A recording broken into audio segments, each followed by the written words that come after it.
이후 현대 전장 환경에 맞춰 좀 더 업그레이드가 필요했고 K9 자주포의 기술을 적용해 성능을 개량한 K55A1 자주포가 등장한 건데요.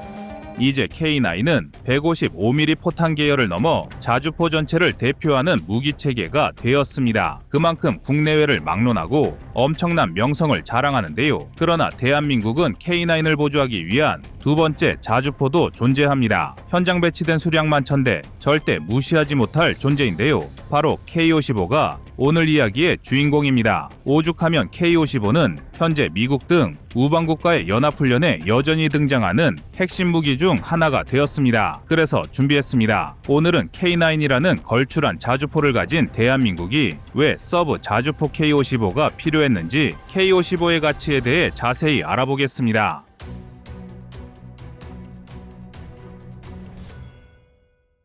사실 우리 군은 K55를 K9 못지않은 중요 전력으로 판단하고 있습니다. 오죽하면 노후화된 K55 물량 대부분을 K55A1으로 개량했을 정도인데요. K55의 역사를 짧게나마 살펴보면 미국의 M109 자주포를 1986년부터 10년간 면허 생산한 물량이 1000대로 K9의 그늘에 밀려 많이 대체되었지만 여전히 많이 운용되는 모델입니다. 사실 현재도 대한민국은 미국에 이어 세계 2위의 M109 계열 무기의 운용국인데요. 여기서 대한민국은 K9 개발 과정에서 얻은 노하우를 K55 개량에 접목시키기 시작합니다. 그렇게 탄생한 것은 K55A1이고 K56 탄약 보급 장갑차, K77 사격 지휘 장갑차, K66 탄약 운반 장갑차 역시 K55의 차체를 이용해 만들어졌습니다. 그리고 국내외 전문가들의 찬사가 이어졌는데요. 실제로 지난 2022년 12월 우리 군에서 K55A1의 전력화 완료를 발표하자 다수의 전문가가 한국 포병 전력의 화력이 직관적으로 2배 이상 수직으로 상승했다는 평가를 내렸습니다. 이제 규모 면에서나 화력 면에서나 중국은 비교 자체가 안 되고 거의 미국을 상대로도 압도하는 수준입니다. 오버스펙이라는 말이 저절로 떠오르는데요. 하지만 우리 군에서 이렇게 무리하면서까지 K55A1을 전력화한 데에는 다 이유가 있습니다. 현대전에서 자주포는 전쟁의 시작이자 끝입니다. 특히 전장의 최전선을 누비는 전차와 달리 포병은 적과 얼굴을 마주치면 임무 실패라는 말이 있을 정도로 원거리 화력 지원에 집중된 임무를 수행하는데요. 이 중에서도 야전 포병은 자주포와 견인포를 가리지 않고 방열과의 치열한 싸움을 이어가야 합니다. 여기서 방열이란 쉽게 말해 지향하는 목표를 향해 포신을 정렬시키는 일련의 과정을 말하는데요. 수십 킬로미터 이상 떨어진 원거리로 포탄을 발사하는 게 복사포인 만큼 포진지에서 아주 약간의 오차만 발생해도 타격 지점에선 어마어마한 차이가 발생합니다. 복사포는 중심점이 극단적으로 가까운 시소와 같은데요. 방열은 아주 미세한 오차도 보정하고 엄청난 반동을 견뎌야 하는 복사포에게 반드시 필요한 정차입니다. 또 그렇기 때문에 얼마나 빠르고 정확히 방열을 끝낼 수 있느냐가 곧 복사포의 전투력을 증명한다고 해도 과언이 아닙니다. 그런데 기존 K55의 가장 큰 문제점은 다름 아니라 바로 이 방열이었는데요. 개발 당시 현수 장치의 기술적 한계로 인해 차량 후미에 장착된 스페이드라는 지지대를 땅에 박는 작업이 필수적이었습니다. 하지만 당연히 땅이 방열에 최적화된 땅만 있을 수는 없는데요. 이로 인해 K55의 초탄 발사 시간은 짧으면 2분, 길면 11분까지 걸릴 정도로 최악이었습니다. 구조적으로 봤을 때 바퀴만 달렸다 뿐이지 견인포와 다를 게 없던 것입니다. 또 1986년 초도 생산된 구형 자주포인 만큼 전자장비나 자동화 장비도 형편없어서 사격 재원 입력과 포탄 장전 같은 모든 발사 과정이 수동으로 이루어졌는데요. 이 때문에 분당 발사 속도도 겨우 2~3발에 불과했습니다. 정리하자면 개량 전의 K55는 단순히 1000대의 어마어마한 보유량에서 나오는 물량 공세 그 이상도 이하도 아니었는데요. 사실 질적 우위에서만큼은 절대 다른 나라에 뒤지지 않는 한국 무기 체계의 흐름을 감안하면 상당히 이질적인 자주포였던 것입니다. 그러나 이것도 이제 옛날 얘기가 되었습니다. K55A1의 전력화가 완료되면서 기존 K55가 가지고 있던 치명적인 단점들이 모두 해소되었는데요. 우선 전체적인 외장은 전장 9.1m, 전폭 3.1m, 높이 3.8m, 전투 중량 27톤으로 기존과 크게 달라진 점이 없습니다. 하지만 내부에서는 대격변이 이루어졌습니다. 가장 먼저 문제가 되었던 현수 장치를 완전히 뜯어 고쳤는데요. 주퇴복좌 장치의 완충 장치를 2배로 늘리고 차체를 가로로 지탱하는 토션바의 강도를 대폭 강화, 전후륜에 향상된 성능의 유기압, 서스펜션을 탑재하면서 차체의 충격 흡수 능력을 높였습니다. 그리고 결정적으로 스페이드 설치 없이도 포를 발사할 수 있게 되었는데요. 이 덕에 정지 상태에서는 45초, 기동 중에는 75초로 초탄 발사 시간이 비약적으로 빨라졌습니다. 여기서 끝이 아닙니다. 전부 수동으로 움직였던 장전 사격, 전동식 유압 장치와 반자동 급속 장전 장치를 탑재해서 대부분 간소화했는데요.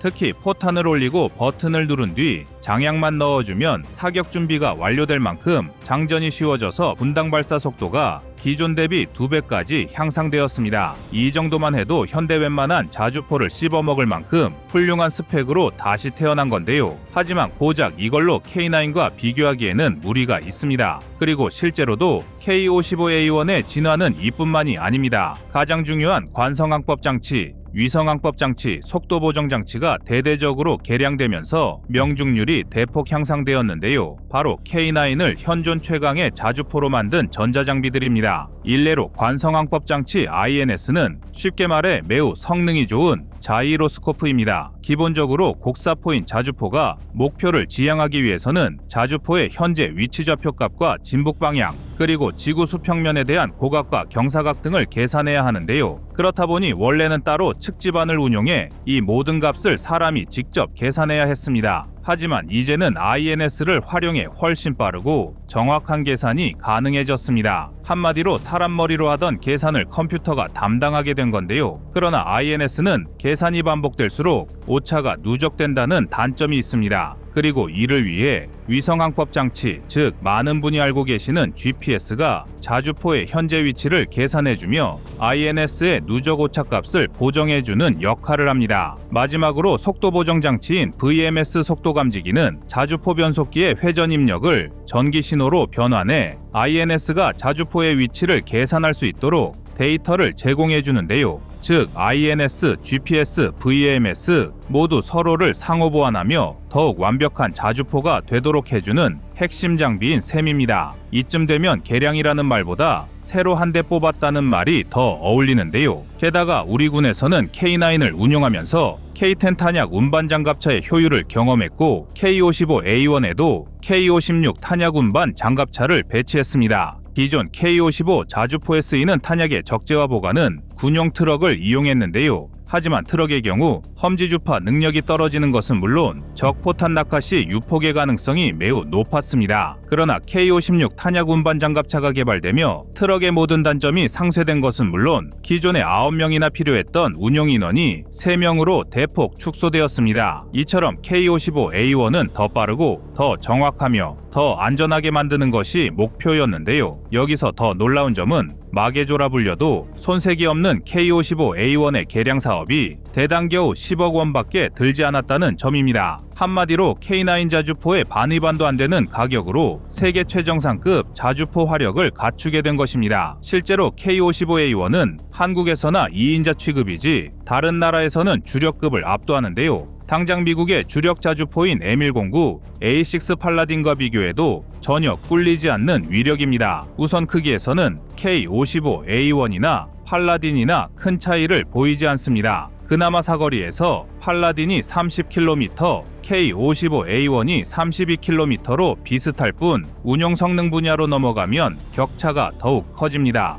팔라딘은 아직도 포탄 적재에서부터 포탄 삽입, 장약 삽입이 모두 수동으로 이루어지는데요. 그나마 포탄 삽입 단계에서는 K55에도 탑재되었던 유압식 장전 장치를 사용하긴 하지만 이마저도 급속 사격을 위해선 밀대를 이용해 완전 수동으로 장전해야 합니다. 반면 K55A1은 버튼 하나만 누르면 포탄 삽입이 끝나고 승무병은 장약만 집어넣으면 사격 준비 끝인데요. 이로 인해 팔라딘은 전투가 길어질수록 운용병력의 피로도가 급증하고 발사 속도 또한 느려질 수밖에 없는 게 문제로 지적되고 있습니다. 사실 팔라딘까지만 해도 바퀴만 달려 있다 뿐이지 운용 성능은 자주포와 견인포의 중간에 있는데요. 이 때문에 팔라딘은 운용에 최소 5명이 필요하지만 K55A1은 4명으로도 방열부터 사격까지 모두 가능합니다. 얼핏 작아 보일 수 있는 차이지만 전 세계적인 인구 절벽을 생각하면 절대 무시할 수 없는 차인데요. 그 결과 K55A1의 업그레이드를 눈여겨보고 있던 미국은 오히려 대한민국의 자주포 기술을 벤치마킹하기까지 했습니다. 실제로 2021년부터 실전 배치되기 시작한 최신형 M109A7 자주포에는 K55A1에 적용된 반자동 장전 장치가 탑재되었고 미국은 한국이 최초로 성공한 탄약 운반 장갑차 운용 체계까지 흡수해 갔습니다. 그야말로 역수출이 무엇인지 제대로 보여주는 상황인데요. 이처럼 우리 군의 포병 화력은 끊임없는 발전을 거듭한 결과 6.25 전쟁 이후 70년 가까이 정체되어 있던 대한민국의 무기 체계를 근간부터 바꿔버리고 있습니다. 이제는 원조국이었던 미국마저 한국의 포병 시스템을 흡수할 정도인데요. 자주국방이라는 기치를 내걸고 끝없이 달려온 지금의 대한민국은 그야말로 청출어람의 표본이나 다름없게 되었습니다. 부디 앞으로도 대한민국 포방부의 명성이 지금처럼 이어지기를 바라겠습니다.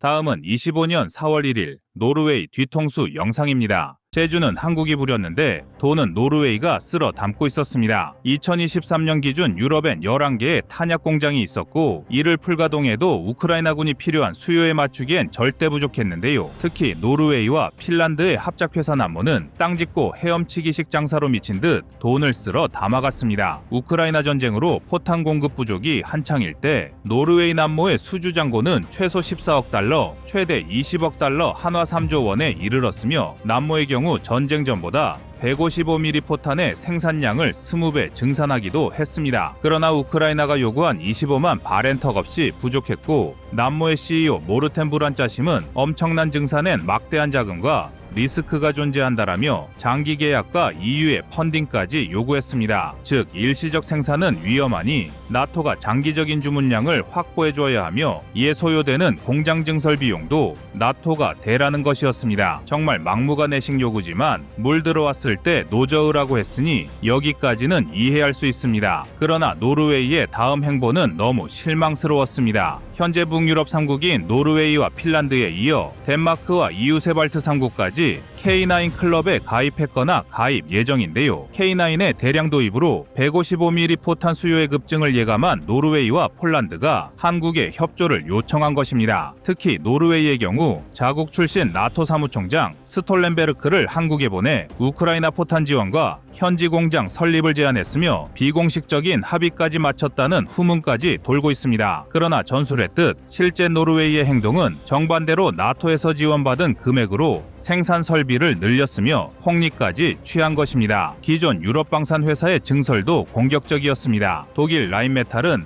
헝가리 바르팔로타에 있는 탄약 공장을 인수했으며 생산 설비 개보수를 통해 30mm 탄약뿐 아니라 주력 전차용 포병 포탄을 생산, 이를 헝가리 방위군을 포함 나토군 전체에 보급할 계획이라고 합니다. 라인메탈이 인수한 헝가리 공장의 규모는 현재 26만 평 규모, 그리고 내년까지 46만 평 규모로 확대할 예정인데요. 축구장 200개, 여의도 절반 정도 크기의 초거대 규모의 탄약 공장이 우리보다 먼저 유럽 한복판에 세워지는 것입니다. 라인메탈 대변인에 따르면 이 공장의 초기 생산부는 헝가리 방위군이 사용할 용도에 집중할 것이며 추후엔 고폭탄 및 운동에너지 시간융합 탄약 등 다양한 유형까지 생산할 것이라고 하는데요. 그러나 직후 나온 라인메탈의 보도자료에 따르면 생산 품목에 120mm 연습탄과 120mm 장거리 포탄이 포함되어 있고 특히 155mm 포병탄, 155mm 속도 양상, 장거리 포병 투사체 및 장약까지 생산할 것으로 알려져 한국의 대표적인 탄약업체 풍산을 직접 겨냥하고 있습니다. 또한 새로 건설될 라인메탈의 우크라이나 공장에선 M72 장약을 사용하면 사거리가 27.5km에 달하는 155mm 스마트 유도 탄약까지 공급할 계획이라고 하는데요. 정확히 한국산 포탄의 진입에 앞서 시장을 선점하겠다는 의도가 강하게 깔린 것입니다. 이제 빠르면 내년 본격적으로 헝가리산 탄약이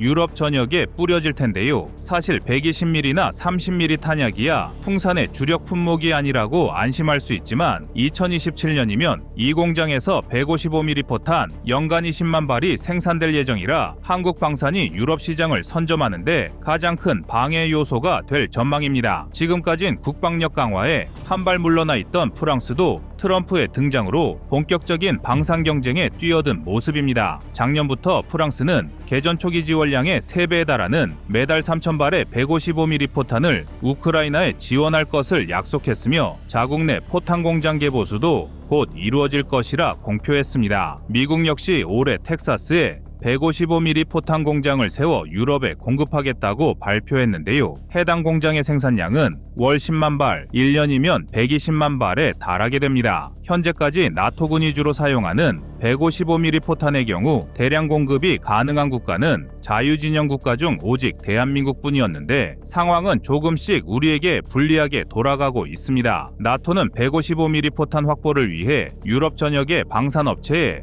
다량의 155mm 생산을 요청한 상태인데요. 옌스 스톨텐베르크 나토 사무총장은 긴급 상황임을 강조하며 방산업체들의 생산 설비 투자를 독려하고 있습니다. 즉, 유럽 대부분의 국가가 전쟁 전보다 포탄 생산량과 공급량을 최소 2배에서 많게는 20배까지 늘린 상황, 여기에 공장도 여러 개 증축 중인데요. 이 모든 것이 현실화하면 유럽 전체의 연간 155mm 포탄 생산량은 연간 250만 발에 달할 예정입니다. 사실상 한국에서 만든 포탄은 갈 곳을 잃게 될 형편인데요. 그러나 그동안 부담이었던 우리 군이 보유한 기존 155mm 포탄 재고량이 기회가 될 전망입니다. 작년 국회 내 국방위원회가 방사청으로부터 제출받은 자료에 따르면 우리 군이 2000년부터 2023년까지 도입한 155mm 고폭탄은 63만 발이고 전체 재고량까지 합치면 140만 발까지 늘어나는데요. 만약 이 물량을 유럽으로 수출할 수가 있다면 기존 유럽 방산업체들은 재앙이나 마찬가지입니다. 여기에 현재 풍산의 생산량 최소 18만 발에서 최대 50만 발이 합쳐진다면 정말 어마어마한 위력이 아닐 수 없습니다. 즉, 유럽의 추가 공장, 착공이나 증설을 막을 수가 있고 물량전인 치킨 게임도 가능한 것인데요. 대한민국의 전략은 여기서 끝이 아닙니다. 현재 우리가 보유한 포탄 기술은 유럽은 물론 미국을 앞섰다는 평가를 받고 있는데요. 유럽의 군사 뉴스를 다루는 채널 유러피안 디펜스 리뷰지는 탄약 분야 세계 챔피언 풍산의 기술 역량에 대해 자세히 보도했습니다. 더구나 풍산은 최근 국방과학연구소 ADD와 협업하여 활공 유도 폭탄 GGAM을 개발하고 있어 그 기술력을 전 세계에 뽐내고 있는데요. 방산 파일을 빼앗긴 유럽의 반격이 매서운 지금 이를 이겨낼 수 있는 유일한 방법은 기술과 물량 두 가지 방법뿐입니다. 현재도 세계의 방산거인과 치열한 전쟁 중인 대한민국 방산에 응원의 박수를 보냅니다. 이상 꺼리튜브였습니다.